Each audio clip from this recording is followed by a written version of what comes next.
In this video recipe we are making Cavatelli pasta, a regional pasta from Molise and Puglia. If you guys have been to Puglia, you have eaten this pasta and it's becoming very popular around the planet. So make sure you follow me step by step and you will become a master of Cavatelli pasta. Let's do it. Sciarmette li fagiole, gli se squarte li pantalone, che no pezzo di tamballe, la panza da puglia a balle, non pare di mozzarella, Hi and welcome to Vincenzo's Plate. Today we are making Cavatelli pasta. Let's do it together, come on. It's a beautiful day to make pasta, and the first thing we need to do, ladies and gentlemen, we need to get some wonderful semolina, okay? I purchased a big bag of semolina because I'm making lots of pasta at the moment. And here is what we do. We want to get about, I'm making this just for me and Suzanne, so 300 grams of semolina, okay? Now, I'm not measuring with the scale, so I'm assuming this is about 300 grams. I've got 3 spoons of this, and then I'm using about 150-200 ml of warm water. This is the thing you need to understand, okay? Now, with this pasta, your semolina can be, this is Italian semolina from Puglia, and it's a nice hard durum flour. Some other flours you can get, some other semolina you can get, they are a little bit weaker and not as yellow as this. So you might need more water or less water. So yes, I can tell you the measurement, but to do this artisan pasta, you cannot really follow a measurement. You need to feel it. It's all about feeling it. So what I'm gonna do now, I'm gonna make a well in this semolina, and what I do, I start adding a little bit of water, okay? And what I'm trying to say to you is you don't know how much water you need in measurements. You need to feel it. So what you need to do, you need to be able to create the dough. And when do you know when it's enough water, when you stop putting the water? When the dough it's forming, when you're forming the dough. So at the moment, as you can see, the dough is not wet enough. So let's add more water, let's mix it, and let's start creating the dough. And as you can see, my water is absorbing, is collecting the semolina. But I don't think I have enough water in there. I need to add more water. The reason why we use warm water is because warm water helps to combine the ingredients together. If you use cold water, it still works, but it's not going to help you as much as the warm water is going to help you. This pasta from Puglia, it's very, very popular, and I actually prefer this over orecchiette. I do love orecchiette and I eat them all the time, but this Cavatelli pasta, not only it's easy to make, I just find it more unique. And that's what I love about it. So here, with one hand, as you can see, I'm using one hand, I am making the dough, and I follow this movement. So press forward, fold back. Press forward, fold back. Easy, like that, see? Look how simple. And as you can see, I don't need to add any more water because this dough, you don't want the dough to be very soft. You actually want the dough to be a bit hard because we are using semolina, which is different to the normal plain flour. See, you cannot make cavatelli with a normal 00 or all-purpose flour because it's not strong enough. You need a strong flour. And semolina, it is very strong. This is a pasta that comes from the south of Italy, with basically southern Italian don't really use eggs for their pasta. It's just semolina and water. And especially at the moment in history that we don't find flour so easily, you just use water and semolina. Look, you created the dough. And like I said, it's just enough for Suzanne and me. See, look how simple it is to make a semolina and water dough. So it is important that your dough rests for about 10 minutes at least. You don't need to put it in the fridge, but my recommendation is to cover it so it doesn't dry up, okay? It is gonna be a dry pasta what we're making today, but you don't want the dough to dry up. And here I cover it, and we wait 10 minutes. Let's make the pasta now, and I'll show you how to do it and how easy and simple it is. I don't think there is anything more relaxing than making pasta. It's just so beautiful. What we do now, we cut a little bit of pasta, just this much, okay, just not too much, and I just want to show you the inside. See, we've created the gluten. The more you let it rest, the better it is, okay? This has only been 10 minutes, but if you let it rest even longer, this will become even smoother. You want this to be very smooth and, see, elastic, but not too soft. What we do now, we use the board here to create, as I like to call it, we create little snakes, okay? So we can use one hand for now, and then we stretch it with two hands. If it helps you, you can add some semolina at the bottom. Okay, at this point that you've created a snake, you want the snake to be like the size of your finger, okay? So I'm a big boy, I have a big finger. But if you have a smaller finger, make it a little smaller. But well, if you have a tiny little finger, then it's too small.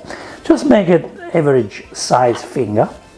And what we do, very, very easy, we're going to cut it, just little pillars, little pillars. We don't want the pasta to be too big because it's not a big pasta. Cavatelli are small. And now I'll show you how you do it with a knife. It's the same technique you use to make orecchiette, but this is what you do. So we press, push back, and then you just take it out from your knife, and that's your cavatelli. See, you want the cavatelli to close back in. You know, with the orecchiette, you open it up, and this one here, instead, you want them to close in. So look, I just do this, and you keep it closed inside, just like that. That's your cavatelli, guys. This is the sensational pasta from Puglia and Molise. Cavatelli, look at that. Look how simple this pasta is. Here again, you get a little pillow, press, and here with your finger, you just take it out. And this was gonna, see the hole inside? The hole is going to absorb the sauce. This pasta also likes to be served with vegetable. It's like with cime di rapa, with broccoli, with any type of vegetable, without the sauce. With the sauce. It's not really a pasta that you serve with cheese or cream sauce. I think the red sauce is much better to serve because it's a pasta that likes to absorb the sauce. And as you can see, they don't look similar, they don't look the same because it's handmade. When you do this, you can call yourself an artisan and they will never look the same. Now, I showed you how to make it with a knife. Now I'm going to show you how you make it with the gnocchi board. So again, here we cut. If it helps you, you can put some flour on the board, but this board is actually pretty good.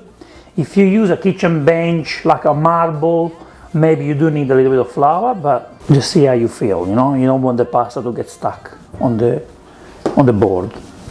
And this is what we do now, okay? Very easy. Again, all we need to do is like what we did before. We cut little pillars, just like that. See, not too big. That's the size of the pillow that you want. You don't want them to be too small. You don't want them to be too big. That's the size you want.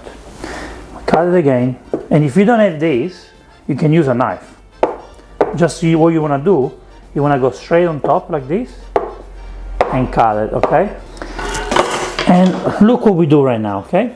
This is how simple it is. I'm not a big fan of this. I prefer to use the knife, but all you do is you do this with your finger. Look, you press on top, and here you have your cavatello rigato, okay? So put it there, put your finger on, press back, and here you have your cavatello.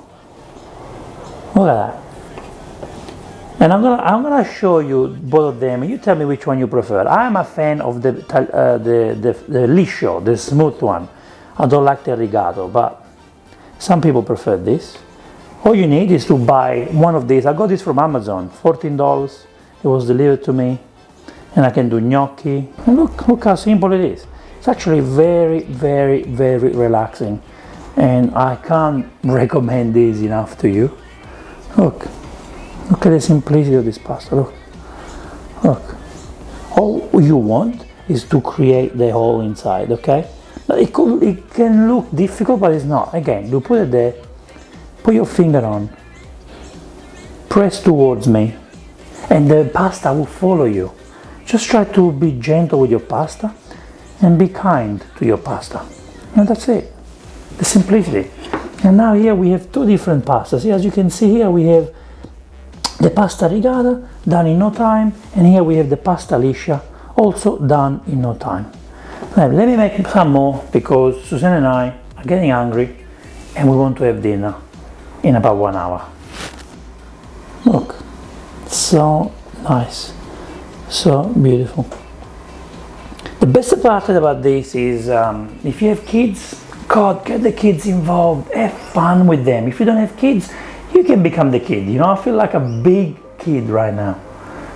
I was very lucky to grow up in a family of passionate pasta makers. Like my Nonna has been making pasta since she was 5. My dad, he spent many years at home when he had leukemia, and he learned how to make pasta, to make seafood. My mom is the master of lasagna, and now I want to learn. I want to learn more about my culture, and I want to learn different types of pastas. There are more than 400 different types of pastas in Italy, more than 400, and I do want to try all of them in my life, you know. I really want to do that.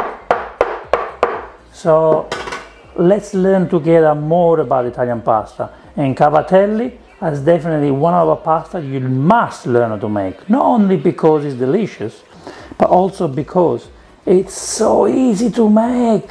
Anyone can do it. And all you need is the passion and love. That's what makes Italian cuisine so special. And here, I finished to make my batch of cavatelli. We made a cavatelli, and now what we need to dry, we need to get something like this, or maybe a pizza tray with holes. And what we need to do is we need to place the cavatelli on top, not next to each other. You need to leave a space, a gap in between each other. And the reason why we do this is because the cavatelli, they're not ready to be cooked yet. They need to dry a little bit, okay? For a couple of hours before you cook them. And you can cook them, again, I can't really tell you the time, how long you cook it for. What I recommend you is to taste it. So it should take about 6 minutes for this size, but it can be more. You just need to try before you serve it. So you need a large pot with water. And when I say large, you need to use a large one. Put about 1 tablespoon of salt. When the water boils, you put the pasta inside. You need salt because we didn't put salt in this pasta. This pasta doesn't need salt inside the dough, okay? Now, what I like to do with this also, I like to let it dry for a couple of days. Usually in the history, in the old days, naturally used to dry under the sun for about 3 days at about 30 Celsius degrees. Now, you don't have to do that. You can actually do this inside your home. And what you do is, or put it near a window where the sunlight goes, and you can actually dry this for about 3 days. And then once it's dry, you put them in a Ziploc bag or in containers, and you store it in your cupboard, in your pantry. You don't need to freeze it. You want to freeze it because you feel safer? Yes. What you do right now, you go straight to the freezer, okay? First, let it dry for a couple of hours, and then you put it straight into the freezer. You can cook it from frozen. Don't defrost the pasta when you cook it from frozen. My recommendation is to, again, boil the pasta, put the salt inside, and when the pasta is boiling, you add the pasta straight from frozen. And it might take a few more minutes than when it's freshly made, so maybe it can take 10 minutes. If you are going to dry this pasta naturally under the sun, like I like to do, it won't take you 6 minutes, it will take you longer. The pasta will be more al dente, but it will take double the time to cook. It can even take 15 to 20 minutes to cook. This is all semolina. It becomes very dry, full of gluten, proteins, and it needs it needs time to cook. It's actually a good sign when dry pasta takes that long, because when the dry pasta, when the hard durum flour pasta takes no time to cook, the quality maybe is not there. When it takes a long time, it means the quality is there. It's like when you buy spaghetti. Have a look at the cooking time. If you have 3 options of pasta and one pasta takes 7 minutes, the other pasta takes 12 minutes, I will go for the 12 minutes pasta, because that's what the quality is. I hope it helps you. I hope it helped. So, I hope you enjoyed the video. I am enjoying cooking pasta with you, making pasta with you, sorry, I am enjoying this. And please share a comment, let me know, share it with your friends. Let's spread the love for pasta with everyone. As you can see, it's not difficult. So thank you so much for watching this episode. We will see you in the next Vincenzo's Plate pasta recipe. E ora si mangia. Vincenzo's Plate.